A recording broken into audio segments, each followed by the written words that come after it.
And why don't we just get into it right now? Because the other big story this week was last Sunday's Royal Rumble pay-per-view. And before I go on, let me just say, congratulations are in order to the people who won in our Royal Rumble pool on our Facebook group. So congrats go out to Jamie Dutton, Mackenzie Lambert, Matthew Rood, Jordan Cox, and Noah Woodhouse, all of whom had number 28 in our Royal Rumble pool. That gives you a sense of how many pools we had going, that we had that many winners.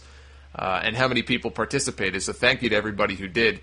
Number 28 was Batista in the Royal Rumble, so as promised, they get their sound-off shout-out. I had number 26 in the pool, which turned out to be Ryback, so sucks to be me. We had the New Age Outlaws winning their 6th Tag Team Championship, which makes for a 14-year gap from their last title reign to their current one, which is a record. And I figured, you put the belts on them. If they're going to split up Cody and Goldust, which it looks like they're going to do, you may as well put the belts on the Outlaws. Let them hold it for a little while, and then they can... I mean, I guess they could drop it back to Cody and Goldust. I don't know why you would do that unless you're going to end up keeping the two of them together. If you're going to break them up, you may as well let the Outlaws hold on to them until either the next pay-per-view or let them hold on to them until WrestleMania and drop them to the Usos. The Usos are great. The Usos have been really impressive lately. They've come a long way. They deserve a run. They deserve a shot. I'm kind of surprised they haven't held the tag belts at all yet. So I have no problem with the Outlaws winning the belts, and that's why I predicted them to win, because I figured it just makes sense. Bray Wyatt and Daniel Bryan opened the pay-per-view. They had exactly the kind of match they had to have. These two had an awesome match. Easily the match of the night, maybe the match of the year in WWE so far. They gave them over 20 minutes. They made the most of it.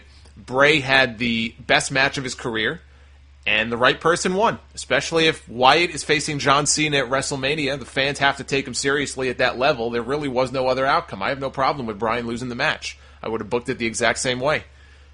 Brock and Big Show, disappointing. It was what it needed to be in that Brock destroyed him. Brock had to destroy him. Brock's been running scared of Big Show on television for weeks, thrown around like a rag doll.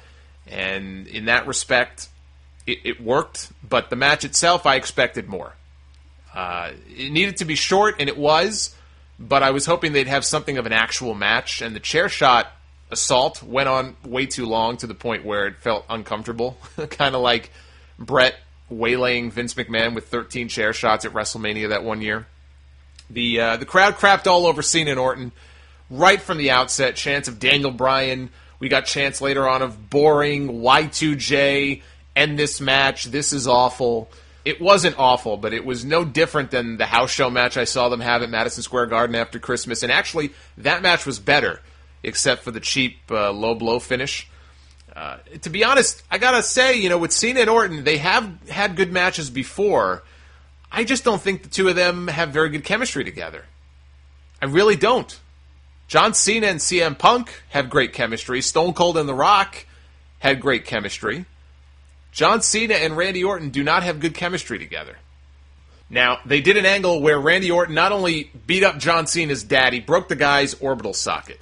Okay, remember that from Raw a couple of weeks ago? He put him in the hospital.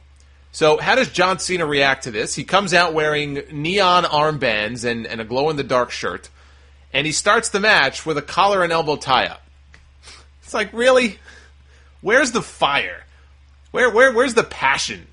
They do these angles, and then they forget all about them 2 weeks later. Why would you even bother doing that angle? So that pissed me off.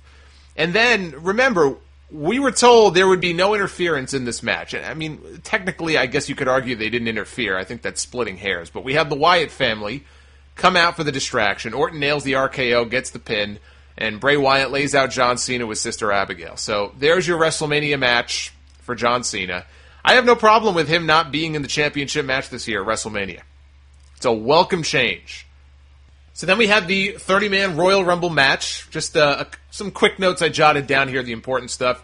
Alexander Rusev from NXT made his debut. No Lana with him. His Russian manager, spokesperson, whatever you want to call her. I've talked about Alexander Rusev at length in my NXT reviews, for those of you who listen to that portion of the Sound Off every week. I did not expect any NXT person in the Rumble. I just didn't think, if they're a surprise and nobody knows who they are, kind of falls flat. Rusev, people seem to react to him. I'll give you an example. The people I was watching the pay-per-view with are casual fans at best. They certainly don't know of NXT. They don't watch it. They've never heard of Rusev before. And their first impression of him was, whoa, that's a big guy. That's a big, he's got like a thick frame. Like, this guy is huge. He's not tall, but he's big. And I've said that over and over again on NXT. He's a big guy, the kind of guy they like. He's gotten better. He's not like a great wrestler or anything like that, but he's improved. He's improved over the months that I've watched him on NXT. And it's very cool to see him get the call up. He did not appear on Raw Monday night. They did air a vignette for him on SmackDown. Lana was with him in that vignette. She used the expression, Rusev hit, Rusev crush. If he dies, he dies. Sorry. I love Rocky IV.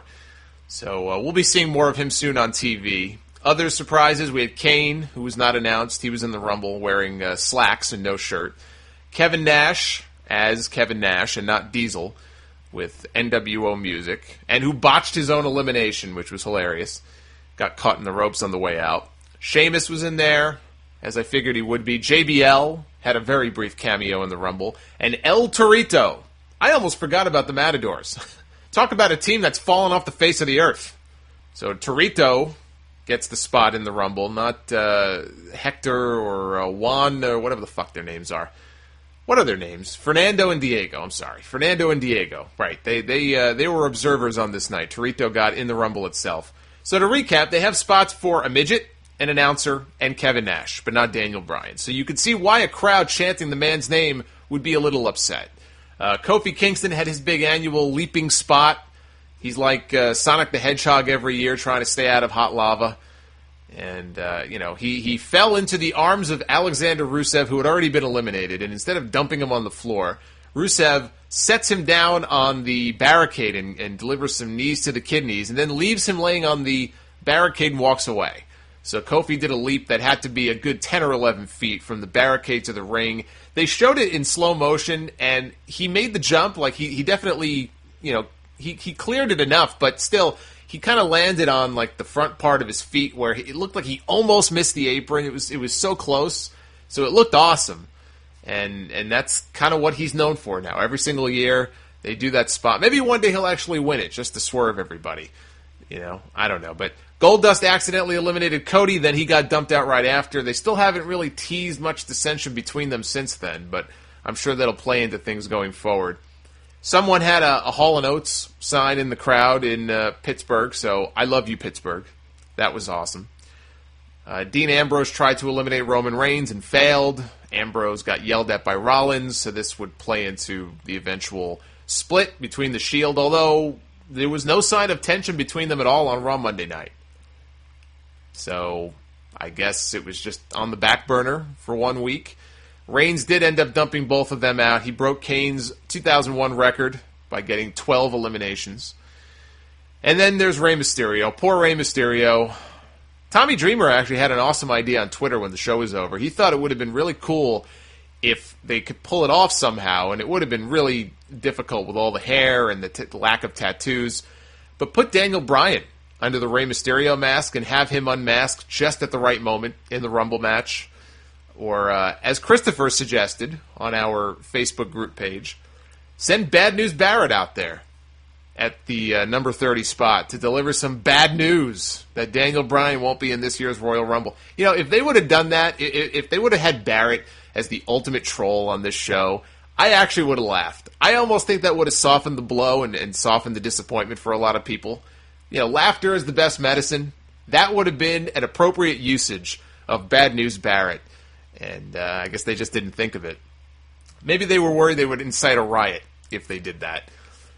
But I'll say this much. The production team is going to have one hell of a job on the sound editing to do. This will be like the 1992 Rumble all over again when they miraculously made it sound like the crowd was booing Sid Justice when he dumped Hulk Hogan out of the Rumble, when in actuality anybody who watched the live pay-per-view could hear the cheers when Hogan got dumped out and the boos when he helped eliminate Sid. So Batista, let's just be honest here, did not get a very positive reception from the crowd, and so they may want to do a little bit of editing on that. I've seen better Rumbles. I was as disappointed as many of you were that they didn't put Bryan in there, and it's not because I'm such a huge Daniel Bryan fan, and it would have been so cool to see him in the Rumble. I look at this, and I could visualize the story in my head.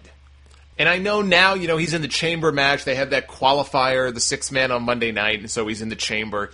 But, to me, the Royal Rumble was his only ticket to a championship match. Why would the Authority give him another title match? Everybody wanted it so badly to see this guy win the Rumble match. It would have been such a satisfying conclusion, a happy way to go off the air, and they went in a different direction. And it's upsetting. It's upsetting because they don't know how to tell stories the right way.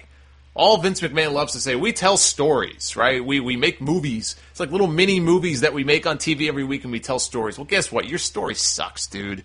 Your story sucks. And I've never heard a crowd boo a Royal Rumble winner this loudly before. Not a babyface anyway, not even John Cena.